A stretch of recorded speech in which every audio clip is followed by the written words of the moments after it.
আসসালামু আলাইকুম এভরিওয়ান। আশা করি সবাই ভালো আছেন। আজকে আমরা আলোচনা করব আইসিটির কমিউনিকেশন সিস্টেমস ও নেটওয়ার্কিং অর্থাৎ অধ্যায় 2। তো এই অধ্যায় 2টা মূলত কি জিনিস সেটা যদি শুরুতে একটু ওভারভিউ দেই, সেখানে মূলত এক বা একাধিক ডিভাইস যখন নাকি একসাথে যুক্ত থাকে বা ইন্টারনেটের মাধ্যমে কানেক্টেড থাকে, তখন তারা কিভাবে ডাটা আদান প্রদান করে। এক একটা ডিভাইস কিভাবে ডাটা প্রেরণ করে, আরেকটা ডিভাইস কিভাবে ডাটা রিসিভ করে বা গ্রহণ করে, সেই জিনিসটা বা সেই সিস্টেমগুলো অথবা সেই ব্যবস্থাটা কিভাবে হয়ে থাকে, এবং এখানে আরো ডাটাগুলো কিভাবে কত দ্রুত আদান প্রদান হবে, একজন ক্লায়েন্টের থেকে একজন সার্ভারের কাছে কিভাবে ডাটাটা যাবে বা আসবে, তো সেই ব্যাপার সম্বন্ধে আলোচনা করা হয়েছে এই চ্যাপ্টারে। তো দেখি এই চ্যাপ্টারে আমাদের কি কি অধ্যায় রয়েছে। এখানে মূলত 5টা মূল চ্যাপ্টার বা সেকশন রয়েছে। তো যেখানে ডেটা কমিউনিকেশনের বিস্তারিত, তারপর কিভাবে ডেটা আদান প্রদান করতে হয়, তারপর তারবিহীন ডেটা কিভাবে আদান প্রদান করে, ওয়্যারলেস কমিউনিকেশন, মোবাইলের মাধ্যমে কিভাবে ডেটা আদান প্রদান করতে হয়, কম্পিউটার নেটওয়ার্কিং অর্থাৎ কম্পিউটার বা মোবাইল ফোনগুলো কিভাবে নেটওয়ার্কিং করতে পারে একটা আরেকটার সাথে, তো সেই সম্বন্ধে এই টোটাল আলোচনাগুলো হবে। তো শুরুতে আমরা দেখি যে ডেটা কমিউনিকেশনের বিস্তারিত কি, অর্থাৎ ডেটাটা যেই কমিউনিকেট করবে একটা ডিভাইস আরেকটা ডিভাইসের সাথে কমিউনিকেশন করার জন্য বেসিক কোন কোন জিনিসগুলোর দরকার হয় এবং কি কি উপায়ে তারা করতে পারে। তো তাহলে দেখি আমরা কি আছে ডেটা কমিউনিকেশনের বিস্তারিততে। এখানে এই 5টা সাবসেকশন রয়েছে, তো সেই সম্বন্ধে আমরা এখন আলোচনা করব। তো এখানে শুরুতে বলে রাখা ভালো যে কমিউনিকেশন সিস্টেম, ডাটা ট্রান্সমিশনের কি কি উপাদান এবং ব্যান্ডউইথ, এই 3টা জিনিস ইজি, একদম শুরুতে দেখলেই বোঝা যাবে। কিন্তু ডাটা ট্রান্সমিশন মেথড আর মোডের মধ্যে একটা ব্যাপার আছে যেটা নাকি প্রায় সবাই গুলায় ফেলে, অনেকেই গুলায় ফেলে, সবারটা না যদিও বলি। তো সেখানে মেথড আর মোড জিনিসটা কি, এটা হয়তো অনেকের ঝামেলা লেগে যেতে পারে। তো সেটা যাতে সমস্যা না হয় আমি চেষ্টা করেছি যত সহজে বোঝানোর জন্য। সো ভিডিওটার মনোযোগ দিয়ে দেখতে হবে সম্পূর্ণটা। তো দেখি যে ডেটা যে আদান প্রদান হয়, তো ডেটা কিভাবে আদান প্রদান হয়ে থাকে, তার জন্য তো অবশ্যই মাধ্যম দরকার হয়, তাই না? তো এই মাধ্যমে আসলে কোন সিস্টেমে যায়, এখানে অ্যাকচুয়ালি 2টা সিস্টেম আছে। একটা হচ্ছে ডিজিটাল ডেটা, যেটা মেশিন প্রসেস করে থাকে এবং সেটা জমা হয় ডিজিটাল ডিভাইসে। তো ডিজিটাল ডিভাইস বা স্টোরেজ ডিভাইস কোনগুলো, যেমন মেমোরি কার্ড অথবা যেমন হার্ড ডিস্ক হতে পারে, বা এই এই ধরনের ফ্ল্যাশ ড্রাইভ বা যা কিছুই হোক। তো এখানে প্রথম যে ইমেজটা দেখা যাচ্ছে হার্ড ডিস্কের উপরের যে ইমেজটা, এই মেমোরি চিপগুলো মূলত প্রত্যেকটা মোবাইলের মাদারবোর্ডের উপরে অ্যাটাচ করা থাকে। সেটা সাধারণত আমরা আলাদা করে কিনতে পারি না, এগুলো শুধুমাত্র মোবাইল ম্যানুফ্যাকচারাররা তারা কি ক্রয় করে মাদারবোর্ডের মধ্যে সেট করে, এবং এইগুলো অত্যন্ত অত্যন্ত অনেক উচ্চ ক্ষমতা সম্পন্ন হয়ে থাকে। সো সেই জন্য এইসব চিপগুলো মোবাইলের মাদারবোর্ডে ইউজ করা হয়ে থাকে। অ্যানালগ ডেটা, যেটা নাকি কোনো মাধ্যমের সাহায্যে প্রবাহিত করা হয়, অর্থাৎ ডিজিটাল ডেটা যেটা মেশিন প্রসেস করে এবং সে ডিজিটালি তার মধ্যে জমা রাখে ডিজিটাল ডিভাইসে। এবং অ্যানালগ ডেটা হচ্ছে এই ডেটাটা যদি কোথাও আমি ট্রান্সফার করতে চাই, অর্থাৎ এটা তো কোথাও রেখে রাখলে চলবে না, এটাকে ট্রান্সফার করতে হবে বা প্রসেস করতে হবে। সেই জন্য আমরা চাইলে এটাকে স্যাটেলাইটের মাধ্যমে আদান প্রদান করতে পারি এক জায়গা থেকে আরেক জায়গায়, হয়তো বা কেবলের মাধ্যমে, অথবা ওয়াইফাই বা এই ধরনের ওয়্যারলেস মিডিয়াতে অর্থাৎ তারবিহীন মাধ্যমে আদান প্রদান করতে পারি। সো এইভাবেই আমরা মূলত ডেটা আদান প্রদান করে থাকি। একটা হচ্ছে ডেটা কিভাবে আমরা প্রসেস করি, আর একটা কিভাবে ডেটা আদান প্রদান করি। অর্থাৎ সাধারণভাবে বলতে গেলে ডেটা যখন মেশিন প্রসেস করে, সে অবশ্যই ডিজিটালি সেটাকে প্রসেস করে ডিজিটালি। ডিজিটালি মানে হচ্ছে 0 1 বা এই ধরনের ফরম্যাটে সে কনভার্ট করে ফেলে। 0 মানে হচ্ছে ফলস, আর 1 মানে হচ্ছে ট্রু, এভাবে। আর অ্যানালগ ডেটা হচ্ছে যখন ডিজিটাল ডেটাকে আমরা কোথাও প্রেরণ করতে চাই বা এক জায়গা থেকে আরেক জায়গায় হস্তান্তর বা আদান প্রদান করতে চাই, তখন অ্যানালগ মাধ্যমে আমাদের পাঠাতে হয়, এই আর কি। অ্যানালগ মাধ্যমগুলো কি কি? তারবিহীন অথবা তার ছাড়া, এই দুইটাই মূল অ্যানালগ মাধ্যম। আচ্ছা, তারপরে আমরা যদি দেখি যে ডেটা কমিউনিকেশন এর কমিউনিকেশন সিস্টেম আসলে কি বা কিভাবে ডেটাটা কমিউনিকেট করে থাকে।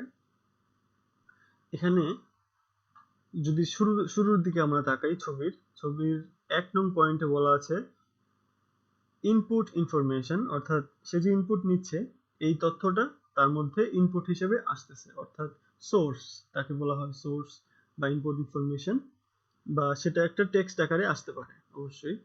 তারপর সেই ডাটাটাকে ডিজিটাল বিটে সেটাকে ট্রান্সমিট করা হয়, এবং ট্রান্সমিটারের মধ্যে যখন আনা হয় সেটাকে আবার অ্যানালগে কনভার্ট করা হয়। অর্থাৎ এই যে কমিউনিকেট হচ্ছে একটা ডিজিটাল ডিভাইস আরেকটা ডিজিটাল ডিভাইসে কিভাবে ডাটা পাঠাচ্ছে, এই ইমেজটা সেটাই বোঝাচ্ছে এখানে। তার মানে শুরুতে ডিজিটাল ডিভাইস একটা ডিজিটাল বিট অফ স্ট্রিম পাঠাবে, সেটা 2 নম্বর পয়েন্টে দেখানো হয়েছে। ওই যে ডিজিটাল স্ট্রিমটা সেটাকে মেশিন কনভার্ট করে অ্যানালগ সিগন্যালে রূপান্তর করবে, নাম্বার 3 তে যেটা দেখানো হয়েছে। এবং ট্রান্সমিশন সিস্টেমের সাহায্যে, অর্থাৎ তারবিহীন বা তার ছাড়া ওই মাধ্যমের সাহায্যে ওই অ্যানালগ সিগন্যালটা পাস করবে এক জায়গা থেকে আরেক জায়গায়, যেটা আমরা তরঙ্গ বলি বাংলায়, সেটাই। তো পাস করার পরে অপর প্রান্তে আরেকটা রিসিভার থাকবে, সেই রিসিভার ওই সিগন্যালটাকে রিসিভ করবে, এবং ঠিক সেম ভাবে অ্যানালগ টু ডিজিটাল কনভার্টার আছে একটা ওই প্রান্তেও, ওই কনভার্টার করে কি সেই সিগন্যালটাকে ডিজিটাল বিটে কনভার্ট করে এবং তার ডেস্টিনেশনে পৌঁছায় দেয়। তো এই 5টা স্টেপের মধ্যে এই কমিউনিকেশন সিস্টেমটা হয়ে থাকে। তো এটা পরীক্ষার জন্য ইম্পর্টেন্ট হতে পারে, বা ডিসকাস করার জন্য, পরীক্ষা আলোচনা করার জন্য যে কোনো সেকশনের মধ্যে দরকার হতে পারে। সো এটা মনে রাখা বেটার। আর পয়েন্ট হিসেবে মনে রাখলে এখানে 5টা পয়েন্টের কথা মনে রাখলে হবে যে উৎস থেকে ডাটা আসে, সেটাকে ট্রান্সমিটারে ট্রান্সমিট করা হয়, ট্রান্সমিটার সিস্টেমের সাহায্যে প্রেরণ করা হয়, রিসিভারের সাহায্যে রিসিভ করা হয়, এবং রিসিভার মানে হচ্ছে যে প্রেরক আর কি, আর ডেস্টিনেশন মানে গন্তব্যে পৌঁছানো হয়। এই তারপর এই যে ট্রান্সমিশনটা হচ্ছে, ডিজিটাল ডাটাকে অ্যানালগ ডাটাতে কনভার্ট করা হচ্ছে, অর্থাৎ 10 যে ডাটাটা থাকে আর কি, সেটা হচ্ছে ডিজিটাল ডাটা। 1 মানে আছে, 0 মানে নাই। তো 10তেই তো সবকিছুকে কনভার্ট করে ফেলা হয়, তো সেটাকেই তরঙ্গের মধ্যে কনভার্ট করা হয়। তো সেটা অ্যাকচুয়ালি বাস্তবে কোন যন্ত্রগুলো করে থাকে এখন আমরা দেখতেছি। যে শুরুতে প্রথম দিকে যদি আমরা তাকাই, একটা এসএসডি লেখা আছে। তো এটা মূলত একটা স্টোরেজ ডিভাইস, সেটা এসএসডি না হয়ে একটা মেমোরি কার্ড হতে পারে, একটা হার্ড ডিস্ক হতে পারে। তো সেটা হচ্ছে স্টোরেজ ডিভাইস, যেখানে এই ডাটাগুলো 1 বা 0 আকারে সংরক্ষিত থাকে। তারপর এই ডাটাটা একটা মেশিনের মাধ্যমে আসে, যেটাকে বলা হয় ডিজিটাল টু অ্যানালগ কনভার্টার। সেই মেশিন এই ডাটাটাকে নিয়ে তাকে আবার অ্যানালগে কনভার্ট করে কেবলের মাধ্যমে প্রেরণ করে দেয়। এই হচ্ছে একটা বেসিক আইডিয়া। এখানে কেবল না হয়ে একটা ওয়্যারলেস মিডিয়া থাকতে পারে, একটা রাউটার থাকতে পারে, অর্থাৎ ওয়্যারলেস রাউটার। নেটওয়ার্কিং রাউটারের কথা বলিনি আমরা, অ্যাকচুয়ালি যে রাউটারের কথা অনেকেই হয়তো আমরা জানি যে রাউটারের সাহায্যে ওয়াইফাই এর সংযোগ দেওয়া হয়। আসলে রাউটার জিনিসটা কি সেটা আমরা সামনে গেলে জানবো। তবে আমরা এখানে শুরুতে বলে নিই যে রাউটার মূলত একটা নেটওয়ার্ক, অনেকগুলো নেটওয়ার্ককে কানেক্ট করে আর কি। এই যে নেটওয়ার্কের ডাটাগুলো আদান প্রদান হইতেছে, তো একদম এই ডাটাটা যে ধরুন বাংলাদেশ থেকে একটা ডাটা বা একটা রিকোয়েস্ট, কারো মোবাইলের রিকোয়েস্ট যাবে আমেরিকাতে। তো এই যে আমেরিকাতে যাবে, এটা চিনবে কিভাবে? নেটওয়ার্কের তো বুঝতে হবে। এই রাউটার একটা যন্ত্র, যে যন্ত্রটা সে বুঝায় দেয় বা সে বুঝতে সাহায্য করে যে এই ডাটাটা আসলে এখানে যাওয়ার জন্য আসছে, তখন সে ওই নির্দিষ্ট লোকেশনে পৌঁছায় দেয়।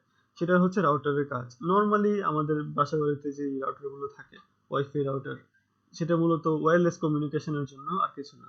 সেই করে কি, একটা অনেকগুলো ইন্টারনেটের ফ্লো যখন তার মধ্যে আসে, সে এটাকে একটা বিশাল এরিয়া জুড়ে ছড়ায় দেয়। তখন এই এরিয়ার আন্ডারে যারা যারা যে ডিভাইসগুলো আছে তারা ওই ডাটাটারে অ্যাক্সেস করতে পারে, আর কিছু না। এবং সে একসাথে অনেকগুলো ডিভাইসকে কন্ট্রোল করতে পারে। এই তো ডেটা কমিউনিকেশনের উপাদানগুলো কি কি? প্রথমত হচ্ছে উৎস, অর্থাৎ ওই যে আমরা যখন 1 নম্বর পয়েন্টে দেখে আসছিলাম যে ডেটা কমিউনিকেশন যে হচ্ছে ওই সিমুলেশনটা, তো সেখানে এটাই মূলত এখানে আরো ডিসক্রাইব করে বলা আছে যে উৎস থেকে, যেখান থেকে ডেটা পাঠানো হবে, প্রেরক যে ডেটা বা যে ব্যক্তি বা বস্তু ডেটাটা পাঠাবে। তারপর কমিউনিকেশনের মাধ্যম, যে মাধ্যমে ডেটা আদান প্রদান করতে হয়। এবং প্রাপক যে রিসিভ করবে, এবং গন্তব্য যেখানে ডাটাটা পৌঁছানো হবে। এখানে আসলে একটা কনফিউশন থাকতে পারে যে প্রেরক কি আবার উৎস কি, কারণ যেখান থেকে ডাটা আসতেছে আর যে পাঠাচ্ছে সেটা কি আসলে ডিফারেন্ট? হ্যাঁ, আসলে ডিফারেন্ট। তো আমরা অ্যাকচুয়ালি সামনে দেখবো যে আসলে ওরা কিভাবে ডিফারেন্ট হয়। ওই উপাদানের কমিউনিকেশন গুলোর জন্য যে উপাদানগুলো আছে, উৎস হচ্ছে একটা কম্পিউটার বা একটা মোবাইল ফোন হতে পারে। তারপর প্রেরক একটা সুইচ হতে পারে বা একটা রাউটার হতে পারে। কমিউনিকেশনের মাধ্যম সেটা তারের সাহায্যে হতে পারে বা তারবিহীন হতে পারে। তারপরে প্রাপক প্রাপক প্রাপকও একটা সুইচ অথবা একটা রাউটার হয়ে থাকে, এবং গন্তব্য হচ্ছে কোনো একটা অন্য কারো কম্পিউটার অথবা একটা সার্ভার। আর বাস্তবে যারা রাউটার কি জিনিস দেখতে চান, এখানে আমি দেখাচ্ছি যে উৎস হচ্ছে একটা কম্পিউটার বা একটা মোবাইল ফোন অথবা একটা আইওটি ডিভাইস, অর্থাৎ ইন্টারনেট অফ থিংস, অর্থাৎ যেটা একটা মোবাইলও না বা কম্পিউটারও না, কিন্তু এটা একটা স্মার্ট ডিভাইস, যেটা মানে মোবাইলও না কম্পিউটারও না বলতে বোঝানো হয়েছে যে নর্মালি আমরা সাধারণত যে টিপিক্যালি মোবাইল কম্পিউটার বুঝে থাকি সেটা ওরকম না, কিন্তু সেটা একটা মেশিন বা একটা কম্পিউটিং মেশিন, এই আর কি। তো সে একটা পার্টিকুলার কাজ করে থাকে সাধারণত, ধরুন আপনার বাসায় লাইট অফ করা বা জ্বালানো, বা নর্মালি টেম্পারেচার ব্যালেন্সে রাখা বাসার, তো সেই কাজগুলো একটা আইওটি ডিভাইস করতে পারে। তাছাড়াও আজকাল আরো অনেক উন্নত মানের আইওটি ডিভাইস রয়েছে। এবং এই তো গেল উৎস। প্রেরক হচ্ছে একটা সুইচ অথবা একটা রাউটার। সুইচ মূলত করে কি, যে অনেকগুলো কম্পিউটার যখন নেটওয়ার্কিং করতে চায় তখন একটা সুইচ ইউজ করা হয়।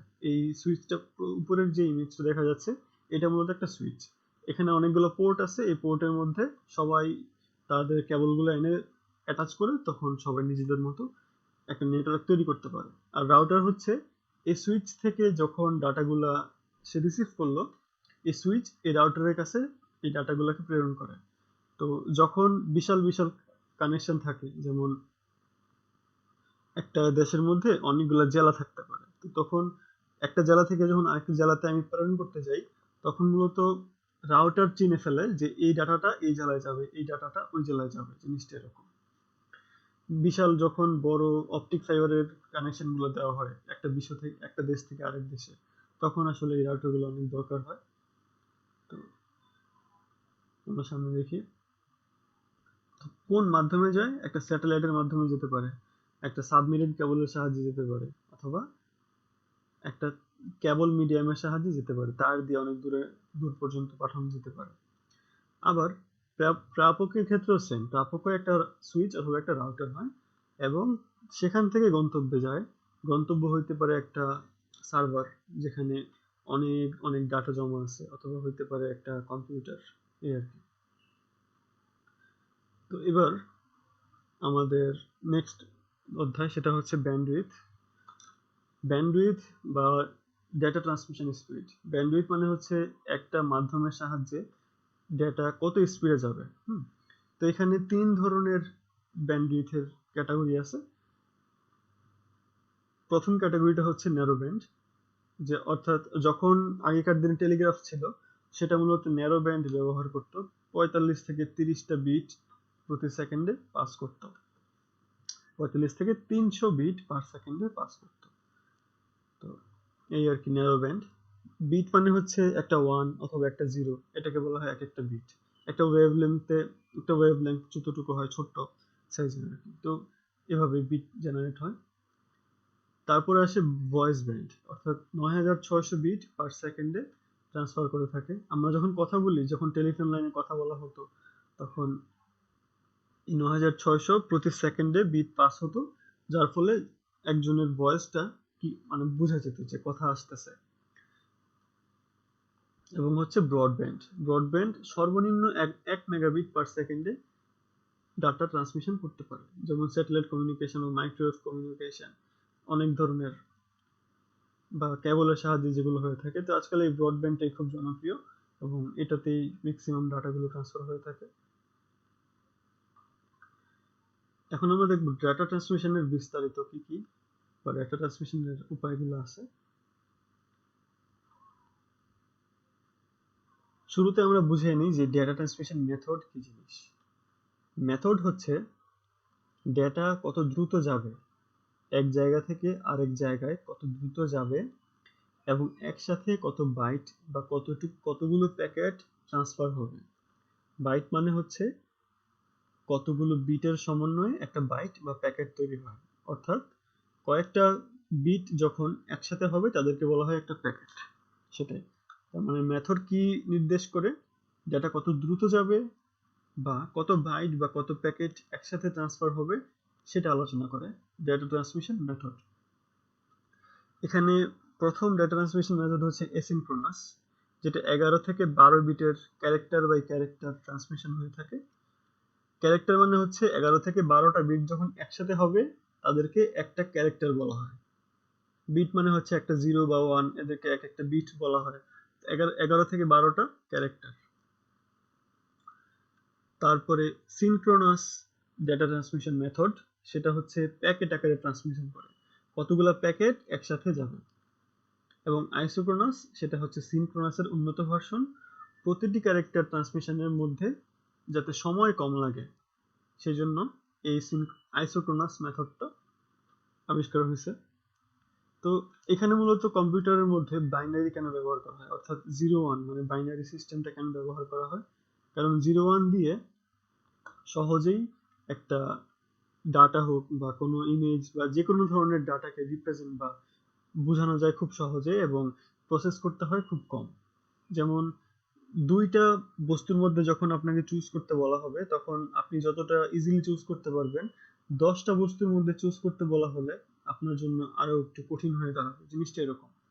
তো আর তাছাড়া কম্পিউটার ব্যবহার করে ইলেকট্রিক্যাল সিস্টেম। তো ইলেকট্রিক্যাল সিস্টেমের মধ্যে যে ওয়েভলেংথ গুলো জেনারেট হয়, আমরা জানি যে তরঙ্গের সাহায্যে বিদ্যুৎ আদান প্রদান হয়ে থাকে। তো বিদ্যুতের দুইটা ফেজ থাকে না, যে একটা তরঙ্গের মধ্যে একটা হচ্ছে উচ্চ আর একটা হচ্ছে নিম্ন লেভেলের যে তরঙ্গটা থাকে। তো সেভাবেই 0 আর 1টাকে বোঝাতে এভাবে সহজ হয়ে যায় আর কি। তো যখন আবিষ্কার করা হয়েছিল তখন এই বাইনারির মাধ্যমে এই জিনিসটাকে আবিষ্কার করা হয়েছিল। তো এখন দেখি যে এসিনক্রোনাস ডাটা ট্রান্সমিশন মেথড, অর্থাৎ 11 থেকে 12টা বিটের একটা ক্যারেক্টার বাই ক্যারেক্টার। শুরুতে থাকে একটা বিট, তারপরে 8টা বিট, তারপরে আবার একটা প্যারিটি বিট এবং শেষে একটা অথবা দুইটা বিট থাকে। তো এই সবগুলা মিলে একটা ক্যারেক্টার তৈরি হয়। তার মানে 8টা ক্যারেক্টার, এই এই 8টা ক্যারেক্টারের শুরুতে একটা ক্যারেক্টার যোগ করা হয়, একটা 0 বা একটা 1 যোগ করা হয়, সেটা বোঝায় যে এখান থেকে 8টা ক্যারেক্টার শুরু, এরপর থেকে। এরপরে আবার একটা প্যারিটি বিট থাকে, সেই প্যারিটি বিটের কাজ হচ্ছে এই যে ক্যারেক্টারগুলো আছে যখন সোর্স থেকে ক্যারেক্টারগুলো আসলো এই ক্যারেক্টারের মধ্যে কোনো ভুল হয়েছে নাকি, বা যখন নাকি এই যে একটা রাস্তা দিয়ে আসার সময় কোনো ডাটা ক্ষতিগ্রস্ত হয়েছে নাকি, এই একটা প্যারিটি বিট সে নির্দেশ করে। তারপরে আবার একটা শেষ বিট থাকে বা দুইটা শেষের বিট থাকে, বোঝায় যে ডাটা এই প্যাকেটের এই ক্যারেক্টারের শেষ এই পর্যন্ত। এই যে এখানে মূলত সেন্ডার থেকে রিসিভারের মধ্যে একটা ক্যারেক্টার পাস হইতেছে, এভাবে এক একটা ক্যারেক্টারের পরে এক একটা ক্যারেক্টারের মাঝখানে গ্যাপ থাকে, এভাবে রিসিভার রিসিভ করে থাকে। যখন মাউস অথবা কোনো কিবোর্ড থেকে প্রেস করা হয় সেটা কম্পিউটারে এরকম ক্যারেক্টার বাই ক্যারেক্টার ট্রান্সমিশন হয়ে থাকে। এবার আসি সিনক্রোনাস ট্রান্সমিশন, যেটা ক্লক মেকানিজম ব্যবহার করে থাকে সেন্ডার থেকে রিসিভারে সিনক্রোনাইজ করে পাঠায়। অর্থাৎ সিনক্রোনাইজেশনটা হচ্ছে কেমন, যেমন রিসিভার এবং সেন্ডারের মধ্যে তখন কথার আদান প্রদান হয় যে আমি এতগুলো প্যাকেট ট্রান্সফার করছি বা এই প্যাকেটটা আমি ট্রান্সফার করি নাই বা এই প্যাকেটটা আমি রিসিভ করি নাই। আসলে রিসিভার রিসিভ করে, সেন্ডার সেন্ড করে। তো রিসিভার যদি কোনো প্যাকেট রিসিভ করে না থাকে তখন সে আবার সেন্ডারকে জানাইতে পারে আর কি, এরর যদি হয়ে থাকে। তো 80 থেকে 132টা ক্যারেক্টারের ব্লক এর প্যাকেট তৈরি করে। আমরা দেখছিলাম সিনক্রোনাসে যে ক্যারেক্টার বাই ক্যারেক্টার যায়, আর সিনক্রোনাস কি করে 80 থেকে 132টা ক্যারেক্টারকে একসাথে করে একটা ব্লক বানায় এবং ওই ব্লকটারে পাঠায়। ওই ব্লকের শুরুতে একটা হেডার থাকে, শেষে একটা ট্রেলার থাকে। মানে শুরুতে হেডার মানে এই যে ব্লকটা যাইতেছে এই ব্লকের শুরু এখান থেকে, আর শেষের তথ্যটা বোঝায় যে এই ব্লকের শেষটা এখানে। এখানে দেখুন অনেকগুলো ক্যারেক্টার একসাথে পাস হইতেছে একটা প্যাকেট আকারে। আর আইসোক্রোনাস হচ্ছে সিনক্রোনাসের উন্নত ভার্সন। পরপর দুইটা ব্লকের মধ্যে যেন কম ডিলে বা সময় কম লাগে, অর্থাৎ 80 থেকে 132টা ক্যারেক্টার নিয়ে তো একটা ব্লক তৈরি হয়েছে। তো এরকম অনেকগুলো ব্লক যখন একটার পর একটা যাইতেছে, এদের মধ্যে যেন একটা যাওয়ার পরে যেন বেশিক্ষণ ওয়েট না করে সাথে সাথে যেন আরেকটা যেতে পারে, সেই জন্য আইসোক্রোনাস ব্যবস্থাটা আবিষ্কার হয়েছে। এবার দেখি যে এসিনক্রোনাস ও সিনক্রোনাস ট্রান্সমিশনের মধ্যে পার্থক্যটা কি। Asynchronous transmission character by character, অর্থাৎ 8 বিটের একটা ডাটা ট্রান্সমিশন হয় বলে এসিনক্রোনাস ট্রান্সমিশন বলে। আর সিনক্রোনাস 80 থেকে 132টা ক্যারেক্টার একসাথে পাস করে। এসিনক্রোনাস বাস্তবায়ন করা অনেক সহজ, কিন্তু সিনক্রোনাস ওই যে ক্লক মেকানিজম ব্যবহার করে, এই জন্য প্রেরক এবং প্রাপকের মধ্যে একটা ব্যবস্থা রাখতে হয় যাতে দুজনেই ক্লক মেকানিজমটা ব্যবহার করে এবং সঠিক টাইমে ডাটাটা আদান প্রদান করে থাকতে পারে। এসিনক্রোনাস প্যাকেটটা রেডি হলেই ট্রান্সমিট করে দেয়, কিন্তু সিনক্রোনাস একটা প্যাকেট পাঠানোর পরে কিছুক্ষণ অপেক্ষা করে তারপর আরেকটা পাঠায়। এসিনক্রোনাস শুরুতে একটা বিট এবং শেষে একটা অথবা দুইটা বিট থাকে, অর্থাৎ শেষ এবং শুরু বোঝানোর জন্য। কিন্তু সিনক্রোনাস বিট না পাঠায় ক্লক মেকানিজম ব্যবহার করে শুরু এবং শেষের জন্য। এসিনক্রোনাস ধীরগতির অপেক্ষাকৃত, অবশ্যই ধীরগতির হবে কারণ সে ক্যারেক্টার বাই ক্যারেক্টার পাঠায়। আর সিনক্রোনাস একসাথে অনেকগুলো ক্যারেক্টার পাঠায় বলে সে অনেক দ্রুত ট্রান্সমিশন করতে পারে। এই 5টা পার্থক্য জানলেই আশা করি অনেক। এইবার আসি ডেটা ট্রান্সমিশন মোড কি জিনিস। ডেটা ট্রান্সমিশন মোডে আলোচনা করা হয় যে ডেটাটা কোন দিকে যাবে, একসাথে কতজনের কাছে পাঠানো হবে, কোন দিক দিয়ে পাঠানো হবে, সেই জিনিসটা বোঝানো হয়। শুরুতে আসে সিমপ্লেক্স ট্রান্সমিশন, হাফ ডুপ্লেক্স, তারপরে আসে ফুল ডুপ্লেক্স। সিমপ্লেক্স আলোচনা করে এক জায়গা থেকে আরেক জায়গায় যাবে সেটা শুধু একমুখী আর কি। হ্যাঁ, সিমপ্লেক্স ডাটা ট্রান্সমিশনে এক জায়গা থেকে যখন আরেক জায়গায় যায় তখন শুধু একমুখী হয়ে যায়, অর্থাৎ আমরা যখন রেডিও শুনি তখন তো আমরা রেডিওতে কিছু বলতে পারি না, শুধুমাত্র যে ভয়েসটা আসে বা যে অডিওটা আসে সেটাই আমরা শুনতে পারি সিমপ্লেক্স ট্রান্সমিশন সাহায্যে।